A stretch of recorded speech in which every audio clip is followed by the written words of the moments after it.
Il était une fois, il y a fort, fort longtemps, une divinité de la montagne régnait sur le mont Bektou. Cette divinité de la montagne était un Gumio, un renard légendaire à 9 queues qui avait une apparence humaine. Cette divinité de la montagne, ce Gumio, était le maître du vent et de l'eau. En un claquement de doigts ou bien en un mouvement d'œil seulement, il pouvait faire tomber la foudre, la pluie et contrôler les vents. Il avait pour devoir de protéger et de préserver la vie sur le mont Bektou.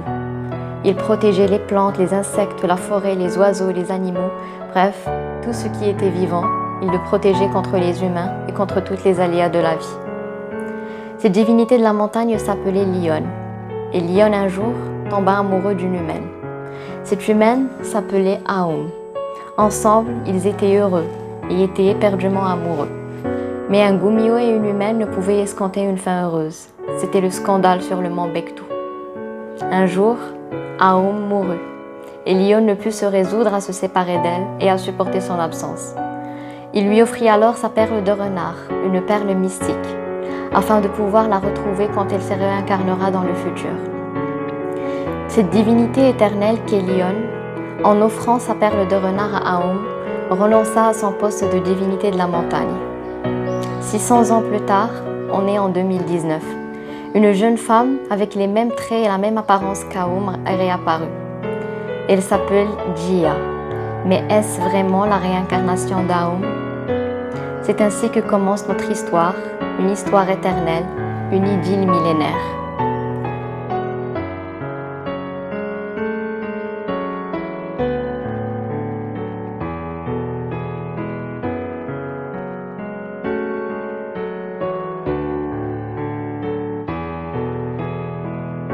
Annyeonghaseyo tout le monde, comment allez-vous? J'espère que vous allez bien, que vous êtes en bonne santé, que tout va pour le mieux pour vous. Moi, dans la vidéo d'aujourd'hui, je vous retrouve pour vous parler d'un drama. C'est un chef-d'œuvre absolu que je n'ai pas regardé une seule fois, non pas 2 fois, mais je l'ai vu 3 fois. Donc, il s'agit de Tale of the Nine Tails, ou en français, Le Conte des 9 queues. Je l'ai vu la première fois en janvier 2021, ensuite je l'ai revu avec ma meilleure amie, puis je l'ai revu avec ma mère et je peux vous dire que toutes les deux, elles le valident et le conseillent et le recommandent à 100%. Donc Tale of the Nine Tails est un drama qui est sorti en fin 2020, donc entre octobre et décembre 2020. Et si on veut parler un peu du genre de ce drama-là, eh bien, je peux tout simplement vous dire que c'est un drama fantastique, c'est de la romance, c'est du thriller, il y a de l'action et c'est aussi un peu d'horreur. Donc c'est un très joli cocktail, un très bel équilibre, ça plaît à tout le monde. Je suis sûre que même si vous n'aimez pas le fantastique, même si vous n'êtes pas très fantastique, ce drama, eh bien, il vous plaira. Donc pour ce qui est du synopsis de Tale of the Nine Tails, donc c'est ce que vous avez vu dans la petite intro, donc avant le générique. J'espère que l'histoire vous a plu. Moi en tout cas, je l'ai trouvée très accrocheuse. Sinon, pour vous détailler un peu plus l'histoire, donc c'est déjà, avant d'entamer la vidéo, je tiens juste à vous dire que c'est une histoire très difficile à raconter sans spoiler, sans vous dire ce qui se passe ensuite, parce que tout est entremêlé, tout est enchevêtré. Donc je vais me contenter de vous dire comment commence l'épisode 1. Donc nous allons commencer par la rencontre de Jia, donc notre protagoniste féminine, qui a 9 ans en 1999 et puis qui est victime d'un accident de voiture avec ses parents. Le jour de son anniversaire, ses parents sont morts cette nuit-là, ou plutôt ils ont disparu, et puis elle grandit toute seule. Ensuite, nous allons la retrouver à l'âge de 29 ans. 29 ans quand elle rencontre, elle est maintenant grande, elle est adulte, elle est devenue productrice d'une émission télévisée et elle va rencontrer notre protagoniste masculin, donc Lyon qui est un Gumio, donc un renard à 9 queues et qui vient de passer 600 ans à la recherche de la réincarnation de sa bien-aimée qui est morte il y a 600 ans. Et il se trouve que Jia a les mêmes traits de visage qu'Aum, mais est-ce vraiment Aum? Donc c'est ce que je vous ai un peu raconté durant la petite intro de la vidéo, sauf que là je vous ai donné un peu plus de détails sur l'histoire, je vous ai raconté les choses un peu différemment.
entamer notre critique, plutôt notre analyse de la série, je vous invite à vous attarder un peu sur le casting. Le casting est brillant.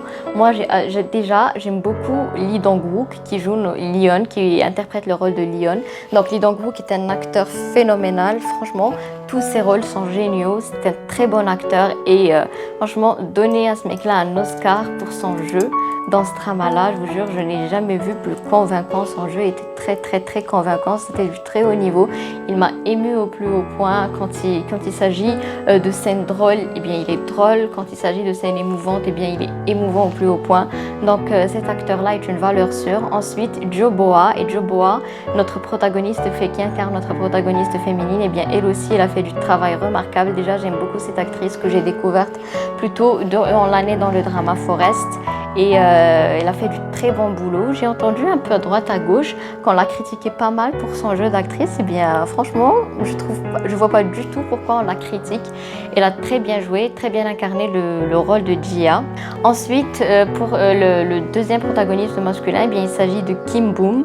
Kim Boom joue le rôle de Lee Rang, le jeune frère de Leon. Eh bien, Kim Boom aussi, ce drama là signe le retour du grand Kim Boom. Kim Boom avait fait une grande pause dans sa carrière, une pause qui a duré 9 ou 10 ans si je ne me trompe pas, et il est de retour avec ce rôle-là et je peux juste vous dire que son rôle est l'un des rôles les plus inoubliables de l'histoire de la télé.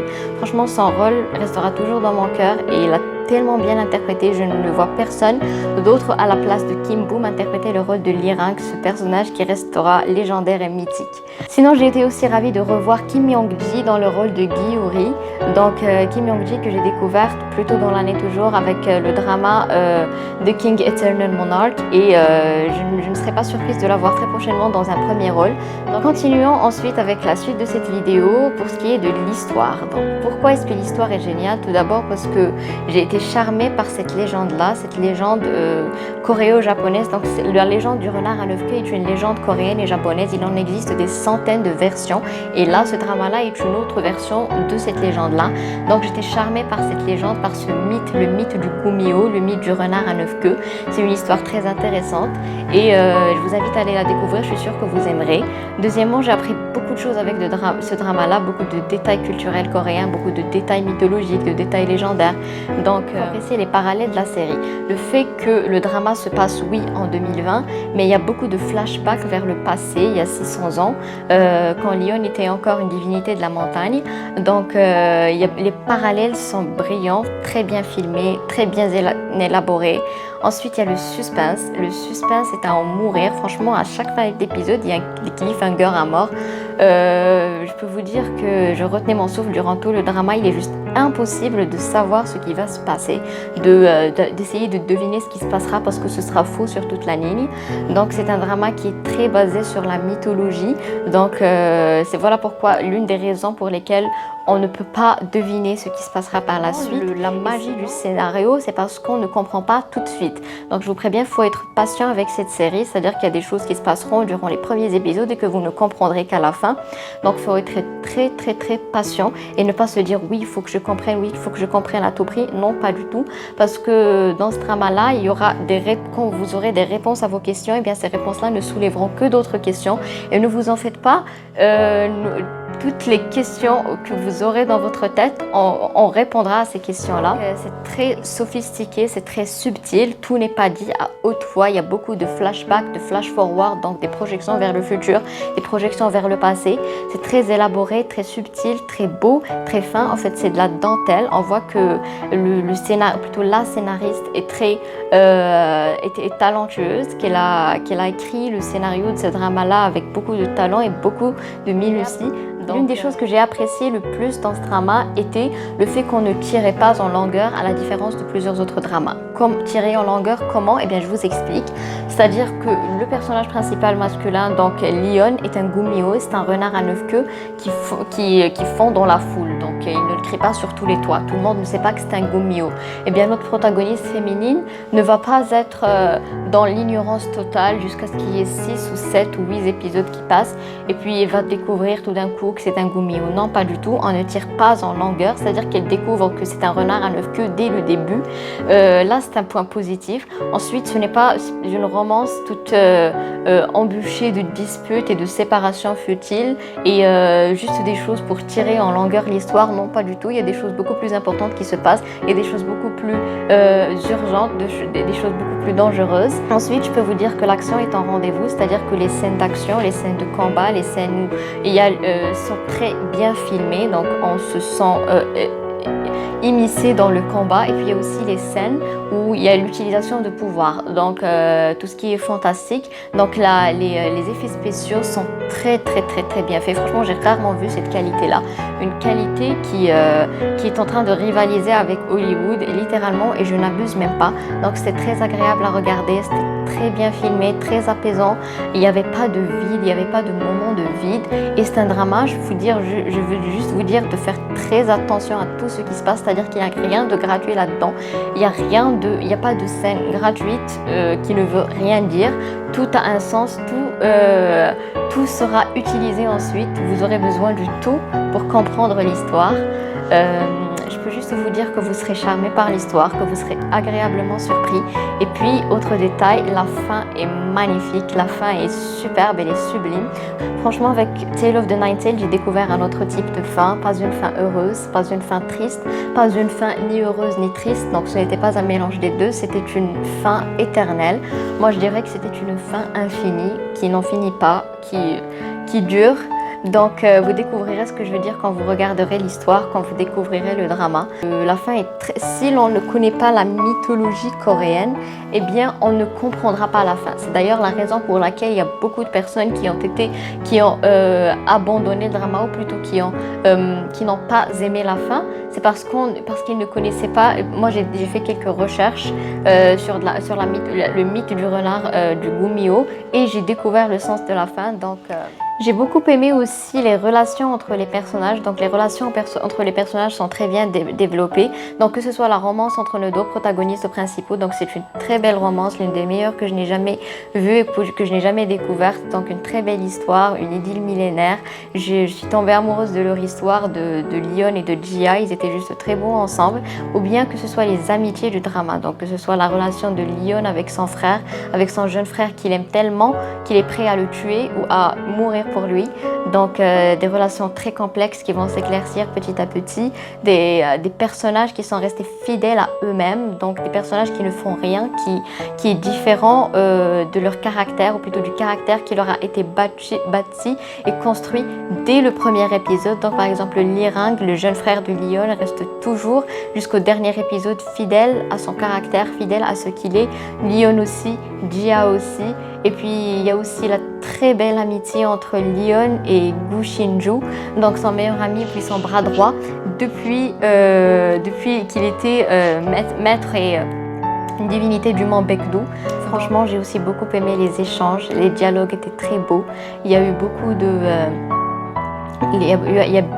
beaux dialogues, il y a beaucoup de beaux échanges, une très belle communication entre tous les personnages, donc c'était très émouvant à chaque parole. Je vous invite à regarder ce drama-là sur Viki, parce que Viki, franchement, offre l'une des meilleures traductions de la Terre. Enfin, au moins, la traduction en français est merveilleuse. La traduction a été réalisée par l'équipe des Pingouins en PLS, et franchement, c'est une traduction à s'en mordre les doigts. Tous les détails de vu que c'est un drama qui parle beaucoup de mythologie, donc on explique beaucoup tous les détails mythologiques. Et puis la traduction est très belle, très poétique. Et ils traduisent aussi les chansons. Donc à chaque fois qu'il y a de la musique, elle est traduite aussi. Donc le drama est aussi disponible sur Netflix. D'ailleurs, les 2 premières fois, je l'ai regardé sur Viki, la 3e fois sur Netflix. Et je peux juste vous dire qu'avec tout mon respect, la traduction de Netflix est juste infernale. Je ne l'ai pas du tout aimé. C'était énervant. Je passais tout mon temps à comparer. Donc ce n'était pas très judicieux. Après, si vous voulez regarder sur Netflix, allez-y, mais pour une meilleure expérience et pour une plus belle expérience, je vous invite à aller le voir sur Viki. Viki qui est une application que vous pouvez télécharger soit sur le Play Store ou sur l'App Store, ou bien alors c'est un site web que vous pouvez écrire juste viki.com sur votre ordinateur et c'est une sorte de le Netflix du drama. Et puis comme d'habitude, je vous mets en barre d'infos tous les autres liens de streaming et d'applications que je pourrais vous conseiller, où vous pourrez facilement trouver Tale of the Nine-Tailed. Donc j'ai oublié de le préciser en début de vidéo, mais Tale of the Nine-Tailed est un format de 16 épisodes, d'1h10 à 1h20 par épisode, et il y a un spin-off, donc The Untold Story of Tale of the Nine-Tailed. Donc c'est un spin-off de 3 petits épisodes de 8 minutes seulement, de rien du tout, qui vont suivre et s'attarder sur la vie de Lirang et de Gyuri. Donc Lirang qui est le jeune frère de notre protagoniste masculin principal. Donc c'est un très joli spin-off aussi. J'ai beaucoup aimé cette petite parenthèse de douceur et de bonté. Je tiens aussi à faire l'éloge de la bande-son originale du drama. Donc c'est une bande-son qui dure 2h40 et 40 minutes. Donc je vous mets le lien de la bande-son complète en barre d'infos si vous voulez aller écouter. Moi je l'écoute en boucle depuis un bon moment maintenant. Donc toutes les chansons sont magnifiques. C'est incroyable de voir à quel point la bande-son correspond au drama. Donc la bande-son a été composée pour le drama. Ce n'étaient pas des chansons ou des musiques qui existaient déjà, qui ont été utilisées pour Tale of the Nine-Tailed. Non, le tout a été composé pour Tale of the Nine-Tailed. Donc et c'est incroyable de voir à quel point chaque musique, par exemple quand on met une chanson dans le drama, eh bien les paroles qui sont la partie de la chanson correspond parfaitement à la scène qui se déroule. C'est-à-dire, voilà pourquoi je vous recommande Viki, parce qu'avec Viki vous remarquez qu'il y a la traduction de la chanson et vous remarquez que franchement la chanson elle sied parfaitement à la scène. D'ailleurs la musique qui est en fond sonore dans cette vidéo est l'une des bandes son originales de ce drama-là. Donc Tale of the Nine-Tailed est un drama que vous allez aimer regarder. C'est une sorte de douceur, c'est un drama qui va directement vers votre cœur. Donc moi j'ai adoré chaque seconde de ce drama-là. Une bande son magnifique, magique, mystique, légendaire, des acteurs et un casting à couper le souffle, un jeu d'acteurs sublime et des personnages attachants. Comme je vous disais, le personnage de Lirang par exemple est l'un des meilleurs personnages qui n'ont jamais été écrits et jamais été créés. Une belle histoire d'amour, une histoire d'amour comme vous n'en verrez pas beaucoup.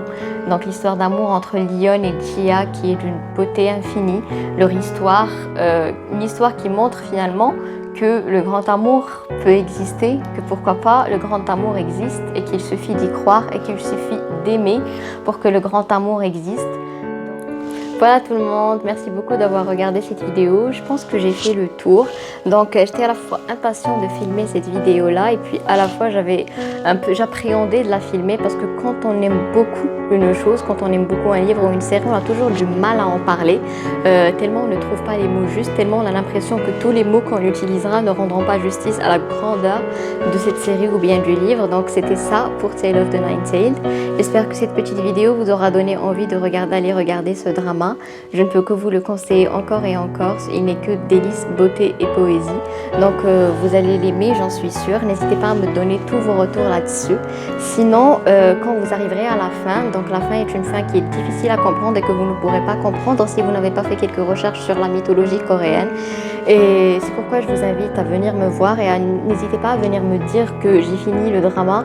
Et puis je vous enverrai avec un grand plaisir l'article que j'ai écrit là-dessus. Donc j'ai écrit une longue analyse de la fin de Tale of the Nine-Tailed. C'est une fin qui m'a beaucoup plu, comme je vous l'ai déjà dit en début de vidéo. Donc je serais ravie de vous le partager. Et sinon, je pense même pouvoir le partager sur mon Instagram, qu'il vous soit accessible et que vous puissiez aller le consulter dès que vous finissez le drama. Donc Tale of the Nine-Tailed aura été un ascenseur d'émotions pour moi, un coup de cœur absolu. J'ai adoré chaque détail du début à la fin, chaque minute, chaque seconde. Franchement, ça ne m'a pas ennuyé du tout. Il n'y a pas eu de moment d'ennui. Moi, j'espère que je vous ai donné envie d'aller le voir. J'espère aussi que je ne vous ai pas ennuyé durant toute cette vidéo, que je n'ai pas été trop longue et qu'au contraire vous vous êtes bien amusé durant le moment qu'a duré cette vidéo. Je vous demande avant de partir d'aller me suivre sur Instagram si vous voulez voir plus de retours livresques et cinéma et puis poursuivre mes autres écrits. D'ailleurs, je vous mets le post juste par ici ou quelque part par là. J'ai déjà parlé à plusieurs reprises de ce drama-là. Donc il y a mon retour écrit là-dessus sur Instagram. Je vous rappelle que durant le mois de mai, je fais le mois du conte de fées, donc une histoire par jour durant 31 jours, durant tout le mois de mai, qui retourne sur le thème de la fantaisie et puis du conte de fées. Et jusqu'à maintenant, c'est un plaisir. Je vous invite à aller sur Instagram si vous voulez aller en savoir plus. Moi, je vous dis, prenez bien soin de vous. Je vous souhaite beaucoup de bonheur, beaucoup de belles choses, puis beaucoup de magie. À très bientôt. Je vous aime.